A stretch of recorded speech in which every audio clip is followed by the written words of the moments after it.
Ce matin, en Conseil des ministres, invité de ce journal Christian Belac, les conditions sont maintenant réunies pour que la situation de l'emploi s'améliore.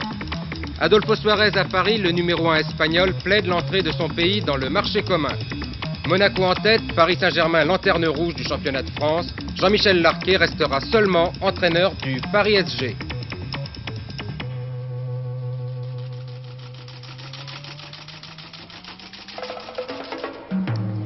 Bonsoir. Avant de développer tous ces titres, je voudrais vous présenter un document tout à fait extraordinaire. C'est l'extrait d'un film que vous pourrez voir ce soir dans notre magazine Question de temps à 21h50 sur Antenne 2. Un magazine consacré aux maladies qui guettent nos artères, notre cerveau et notre cœur. L'infarctus, les hémorragies, l'hypertension. C'est la première fois que nous vous montrons de telles images à la télévision française. Regardez. Dans quelques instants, vous allez voir quelque chose qui n'a jamais été filmé auparavant. Une catastrophe d'ordre médical, une hémorragie cérébrale.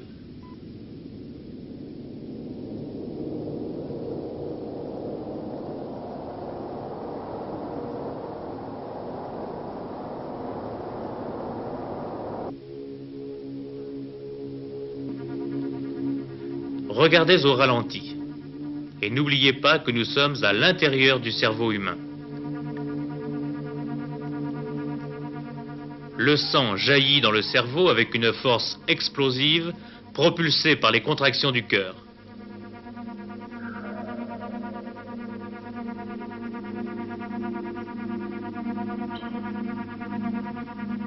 Voilà comment l'on peut mourir brutalement à la suite d'un durcissement progressif des artères, que l'on appelle en langage médical l'artériosclérose.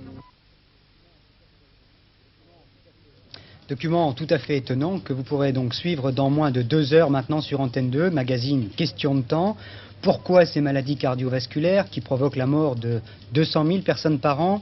Que faut-il faire pour les éviter? Réponse à toutes ces questions avec 2 spécialistes, 2 médecins interrogés par Martine Alain Regnault et Louis Berriot à 21h50.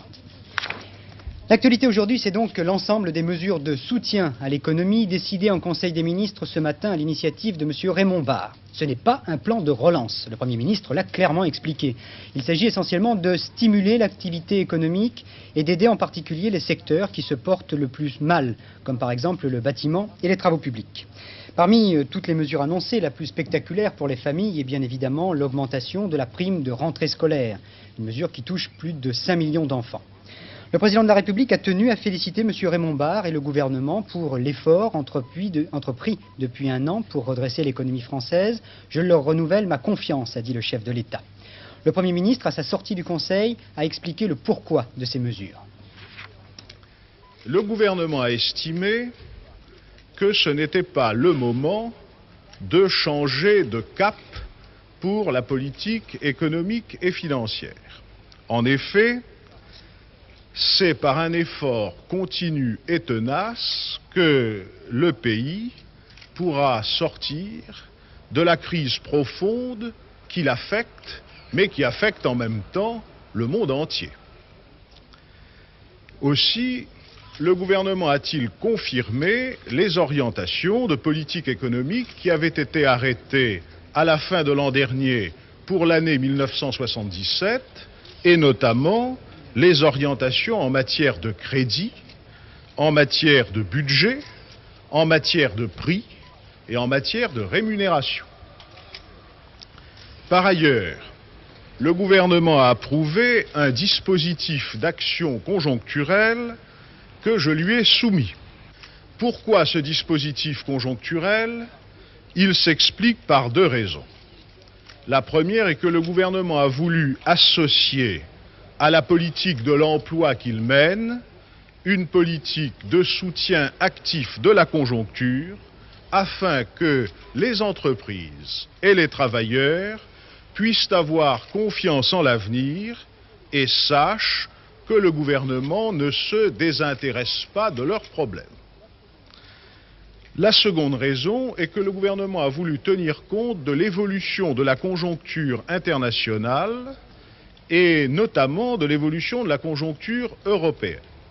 Vous savez que la situation économique internationale et européenne est plus hésitante, plus incertaine qu'on pouvait le penser en début d'année.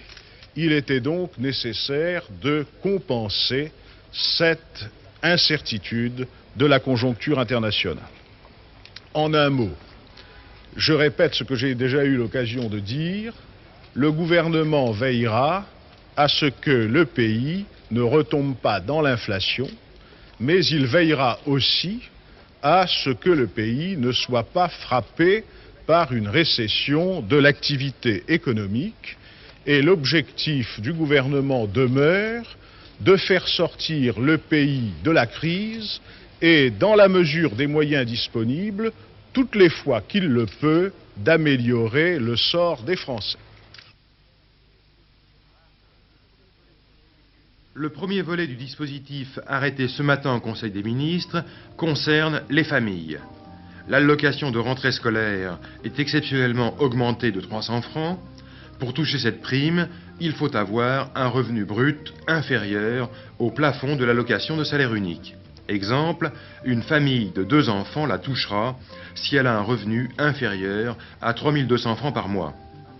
Deuxième volet, abaissement général du coût du crédit. Le taux d'escompte passe de 10,50% à 9,50%. Troisième volet, on va favoriser le financement des grands projets industriels.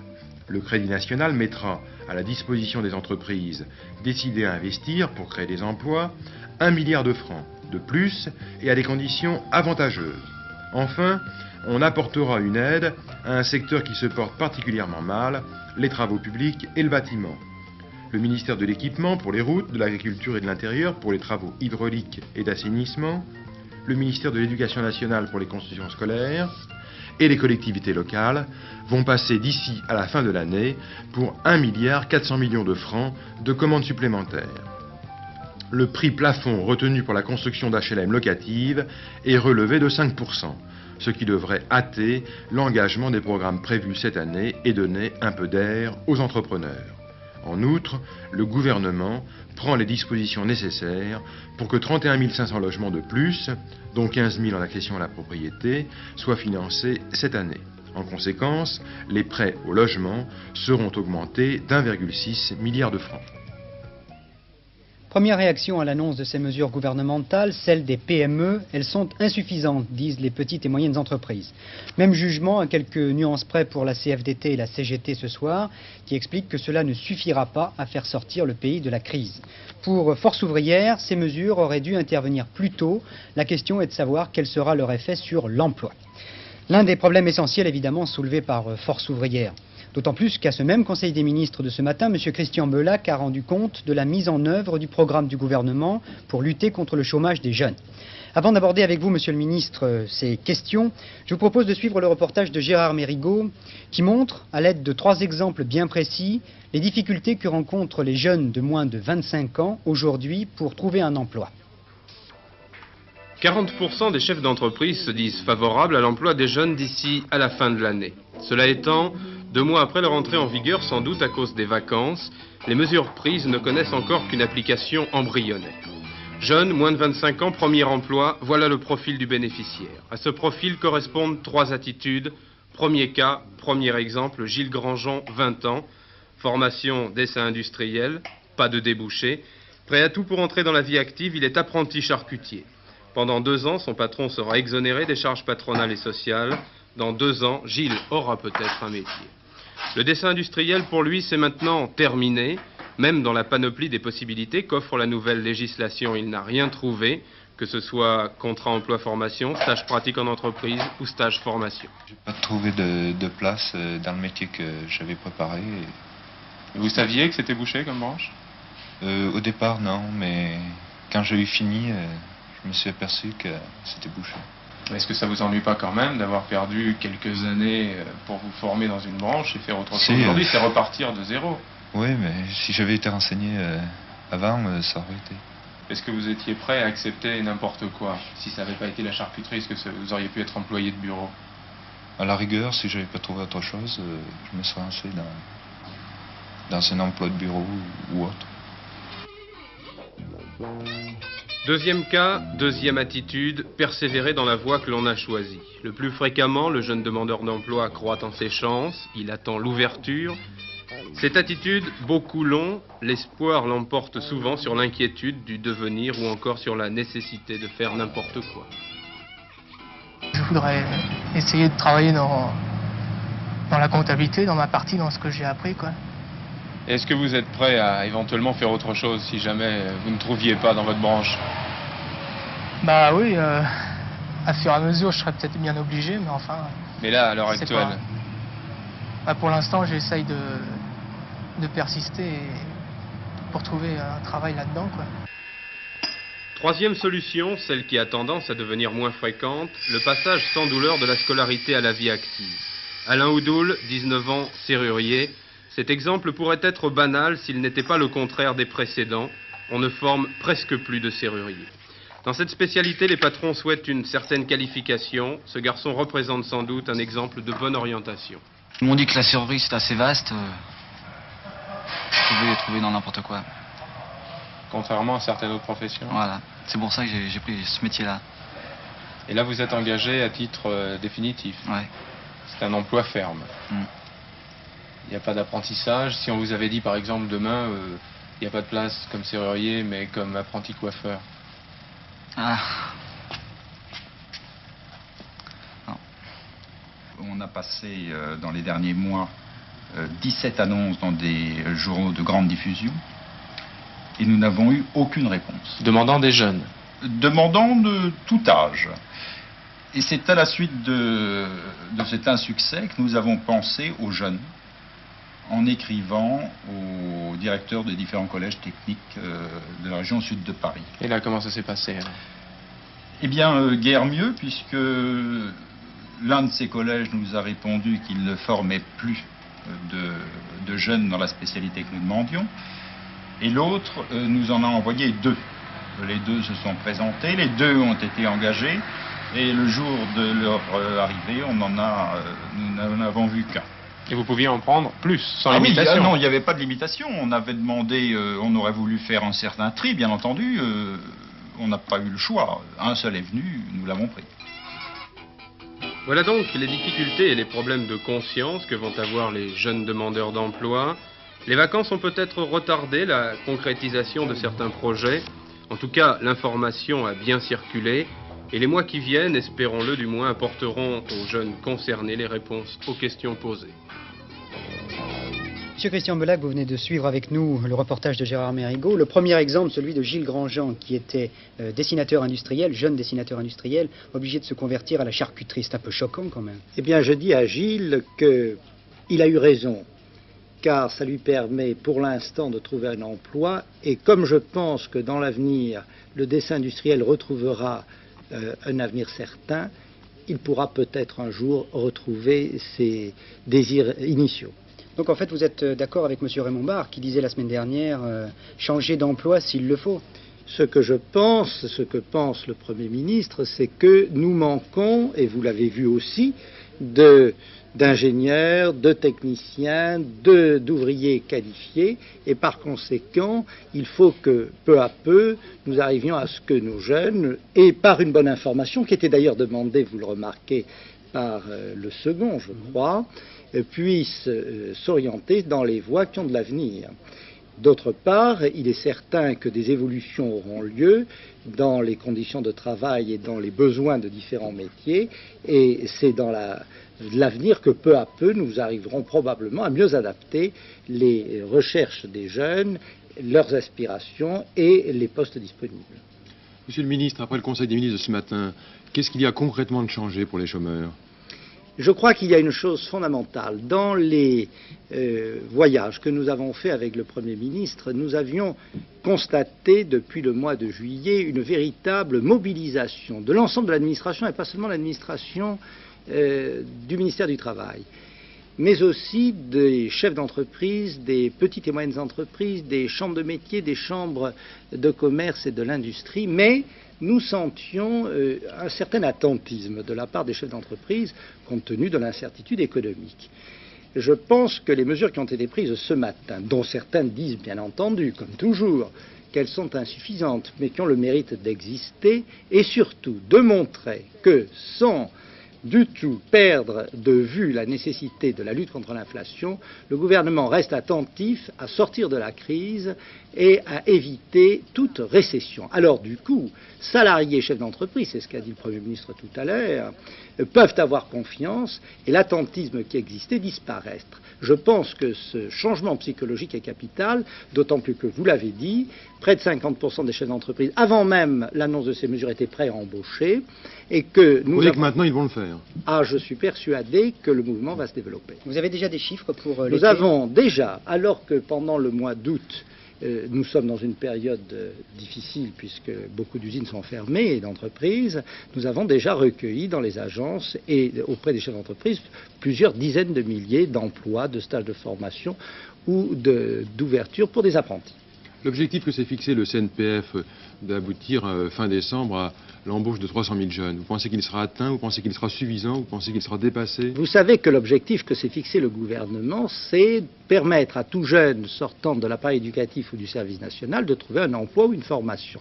Je peux vous dire que nous donnerons tout le mal qu'il faut avec les chefs d'entreprise pour arriver à tenir cet objectif. Mais ce sont les entreprises qui embauchent. Alors les entreprises sont prêtes à embaucher 300 000 jeunes. Oui, j'ai en effet dit, et je tiens à le répéter, le gouvernement ne peut que mettre en place toute l'appareil, si je peux dire, économique et social qui permettent de résoudre les problèmes économiques et les problèmes de l'emploi. Mais finalement, ce sont les chefs d'entreprise et par conséquent, c'est à eux maintenant que revient la tâche, surtout que nous avons créé les conditions favorables. Ces temps-ci, on a beaucoup parlé des faux chômeurs. Est-ce que vous avez vraiment l'intention de les débusquer, ces faux chômeurs? Je n'aime pas beaucoup le mot de faux chômeurs. Vous savez que toutes les études qui ont été faites ont montré qu'il y a de l'ordre de 20 à 30% de demandeurs d'emploi dans les agences qui ne sont pas des gens qui vraiment recherchent un emploi. Il y en a d'abord plus de 10% qui ont un emploi et qui sont encore par suite des délais de radiation dans les fichiers des agences. Ensuite, vous en avez qui sont là pour des raisons purement de protection sociale. Ensuite, vous en avez, alors là, nous commençons à trouver ceux qui sont plus critiquables, des refuseurs d'emploi. Ils ont parfaitement le droit de refuser des emplois, même quand ça correspond à leur qualification ou à la région où ils habitent. Mais alors, il ne faut pas qu'ils surchargent l'agence pour l'emploi et tout ce personnel dévoué des agences pour l'emploi et qu'il y a bien d'autres choses à faire que de se préoccuper de gens qui ne refusent ces emplois. Et puis, il y a, et c'est marginal, les fraudeurs. Et bien entendu, il faut que vous sachiez que le fraudeur, c'est quelqu'un qui touche de l'argent de l'État ou des assédiques, donc de l'argent de nous tous, de chacun d'entre nous, alors qu'il a un emploi. Ce n'est pas possible. Vous allez le punir concrètement? Vous allez faire quelque chose? C'est-à-dire que nous allons renforcer les contrôles et lorsque nous tomberons dans des cas de ce genre, les directives sont données de supprimer l'aide publique. Et par conséquent, je pense que les partenaires sociaux supprimeront l'aide des assédiques. Merci, Monsieur le Ministre. C'est le beau fixe apparemment entre la CGT et la CFDT, c'est ce qu'il faut retenir de la déclaration de Georges Ségui à l'issue de la rencontre cet après-midi avec M. Edmond Maire. Pas beaucoup de commentaires à la sortie de la réunion, un constat d'accord quand même par la voix de M. Georges Ségui. Les représentants de la CGT et de la CFDT se sont rencontrés le 31 août. Face à la persistance de l'intransigeance du gouvernement et du patronat et à leur refus d'engager des négociations réelles et sérieuses, après un échange de vues sur la situation économique et sociale, ils ont constaté la similitude de leur analyse et leur commune volonté de promouvoir une action vigoureuse au niveau des entreprises, des branches professionnelles et des régions. Dans l'actualité politique du jour, à retenir la 7e réunion des représentants de la majorité au siège du RPR. La mise au point du manifeste électoral n'est pas tout à fait terminée. Une nouvelle réunion est prévue pour lundi prochain. Ensuite, le manifeste sera présenté aux différentes instances des mouvements de la majorité. Le texte définitif devrait être connu le 10 septembre prochain. Yves Guéna a fait le point au micro de Patricia Charnelet ce soir. La réunion a duré un petit peu plus longtemps que prévu. Pourquoi ? Mais vous savez, nous avons délibéré effectivement toute la journée pour rédiger le manifeste de la majorité. Nous avons fait du bon travail, les 4 formations de la majorité, et en fin d'après-midi, on peut dire que le manifeste, le corps du manifeste, est rédigé et adopté. Alors comme il était tard et que nous avions beaucoup travaillé, nous nous sommes donné quelques jours de réflexion pour rédiger la conclusion. Nous nous retrouverons lundi après-midi pour cette conclusion et pour adopter définitivement le manifeste de la majorité. Ensuite, chaque formation le soumettra pour ratification à ses instances nationales. C'est nous qui commencerons d'ailleurs le RPR puisque nous avons notre comité central lundi soir. Je pense que vers le 10 septembre, toutes ces formalités seront terminées et nous nous réunirons pour présenter ensemble à la presse le manifeste et pour le commenter. À l'étranger, le cargo grec qui a pris feu jeudi dernier dans l'embouchure de l'Escaut, juste après son départ du port d'Anvers, brûle toujours ce soir. Et c'est d'autant plus grave qu'un gaz mortel pourrait se dégager du cargo si celui-ci explosait. Un gaz mortel qui menace tous les habitants du petit village de Cap Zand, juste à la frontière entre la Belgique et la Hollande. L'Atican Unity, cargo grec de 8100 tonnes, flambe comme une torche depuis vendredi dernier. Sa cargaison, du calcium et du natrium, deux composants chimiques qui, en brûlant, dégagent un gaz cyanhydrique. Or, au contact de l'air, ce gaz provoque des vapeurs mortelles. Première conséquence, une partie de l'équipage évacué a dû être hospitalisée et les pompiers, intoxiqués à proximité du bateau, ont dû battre en retraite. Deuxième conséquence, plus grave, si le navire explose, le gaz mortel pourrait se répandre vers Katzand, une bourgade côtière où vivent 300 habitants et de nombreux vacanciers. Pour le moment, chacun est resté chez lui, mais un plan d'évacuation d'urgence est prêt, au cas où le vent se mettrait à pousser le gaz vers Katzand.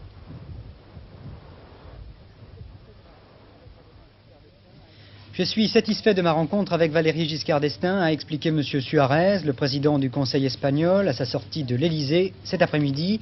Ce que lui a dit le chef de l'État a dû mettre du baume au cœur de M. Suarez. La France a toute raison de souhaiter l'adhésion de l'Espagne à la communauté européenne. Espagne, pays démocratique et ami. Quelques instants plus tard, M. Suarez a été reçu par M. Raymond Barre. À aucun moment, le cas du militant basque Apalategui, qui poursuit sa grève de la faim à la prison des Baumettes à Marseille, n'a été évoqué. C'est le président du Conseil espagnol qui l'a dit. Par contre, on le sait, Bernard Benyamin, le principal dossier de cette rencontre, c'était l'agriculture.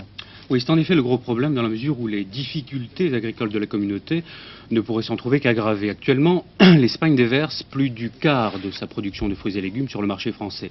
Imaginez un peu ce qui se passera le jour où l'Espagne entrera dans le marché commun, le jour où les vannes communautaires s'ouvriront aux produits espagnols, sans compter le problème viticole que cela poserait et ses conséquences, ce qui fait dire à certains viticulteurs français, une seule Italie nous suffit.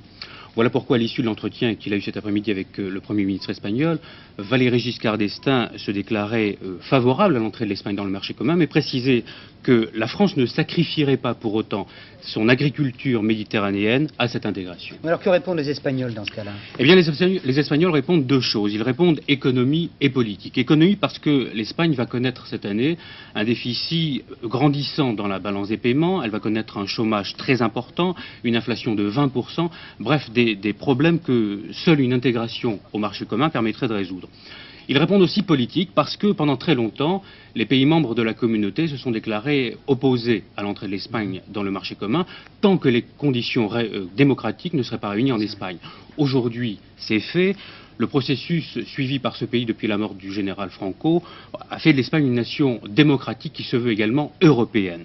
C'était du reste un peu la profession de foi d'Adolfo Suarez cet après-midi au cours de la conférence de presse qu'il a tenue à Paris avant de poursuivre à Rome sa tournée européenne. Voici d'ailleurs un extrait de cette conférence de presse de M. Adolfo Suarez. Je précise d'ailleurs que pendant sa visite à Rome, pour la première fois depuis près de 40 ans, M. Suarez va rencontrer le pape Paul VI en audience privée. Yo diría que desde el momento en que España cumple perfectamente lo dispuesto en el preámbulo del Tratado de Roma, à partir du moment où l'Espagne remplit les demandes contenues dans le préambule du traité de Rome, no existen dificultades para el ingreso e integración de España en el mercado común. Il n'existe plus de difficultés pour l'intégration de l'Espagne dans le marché commun. En cuanto que España es Europa, es parte de Europa y desea sentirse miembro activo en la construcción de Europa. L'Espagne est l'Europe, veut être l'Europe et veut se sentir Europe. Voilà donc le commentaire de M. Suarez après sa rencontre avec le chef de l'État aujourd'hui. Tito à Pékin, le chef d'État yougoslave est allé s'incliner ce matin devant la dépouille mortelle de Mao Tse-tung dans son mausolée. Ensuite, les premiers entretiens politiques avec M. Huo Kuo-feng, le numéro 1 chinois, ont commencé. Premier sujet abordé, évidemment, l'Union soviétique. Fatigué, sans doute un peu accommodé aussi par la chaleur qui règne à Pékin, plus 30 degrés, le chef d'État yougoslave a annulé la visite prévue aux musées impériaux dans la cité interdite. Jimmy Carter veut la paix en Irlande du Nord. Pour la première fois, le président américain a lancé un appel pour que cesse le conflit entre catholiques et protestants. Je vous en prie, a-t-il dit aux Américains, arrêtez d'aider financièrement ou autrement les organisations responsables de la violence en Irlande.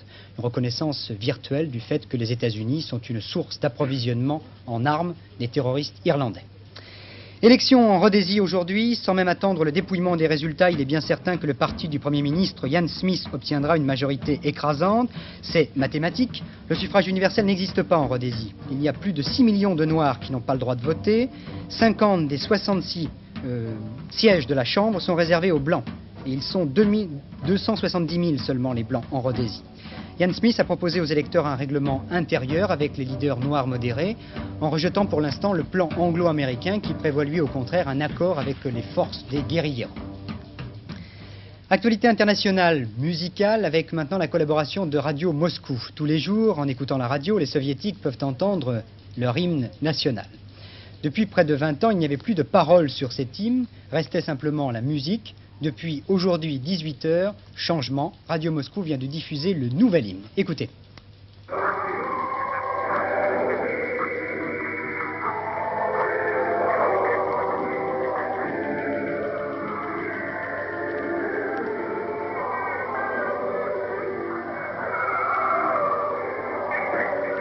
Précision indispensable évidemment, toutes les références à Staline qui figuraient dans l'ancien texte disparu, toutes ces connotations ont été complètement supprimées dans ce nouveau texte.